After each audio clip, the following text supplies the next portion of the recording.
சமையல் பன்னீர் fried rice, onion raita. ஒரு 3 spoon oil ஊற்றிக்கலாம். ஒரு 100 கிராம் பன்னீர் போட்டுக்கலாம். கொஞ்சமாக சால்ட்டு போட்டுக்கலாம். லைட்டாக ஃப்ரை ஆனதான் எடுத்துக்கலாம். கோஸ் 100 கிராம் போட்டுக்கலாம். கேரட் 100 கிராம் கட் பண்ணி வச்சுக்கலாம். அதையும் போட்டுக்கலாம். கொஞ்சமாக இதுக்கு தகுந்த சால்ட்டு கொஞ்சம் போட்டுக்கலாம்.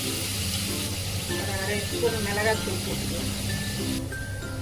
ஒரு குடமிளகா, ஒரு குடமிளகா கட் பண்ணி போட்டுக்கலாம். 1/4 கிலோ பாசுமதி ரைஸ், ஒரு 1/4 டீஸ்பூன் சோயா சாஸ், 1/4 டீஸ்பூன் மிளகுத்தூள், ஒரு teaspoon fried rice masala. Fry பண்ண பன்னீர் போட்டுக்கலாம். நீங்கள் வேணும்னா பீன்ஸும் போட்டுக்கலாம், வெங்காயத்தாலும் போட்டுக்கலாம். அடுத்த வீடியோவில் பார்ப்போம். தேங்க்யூ.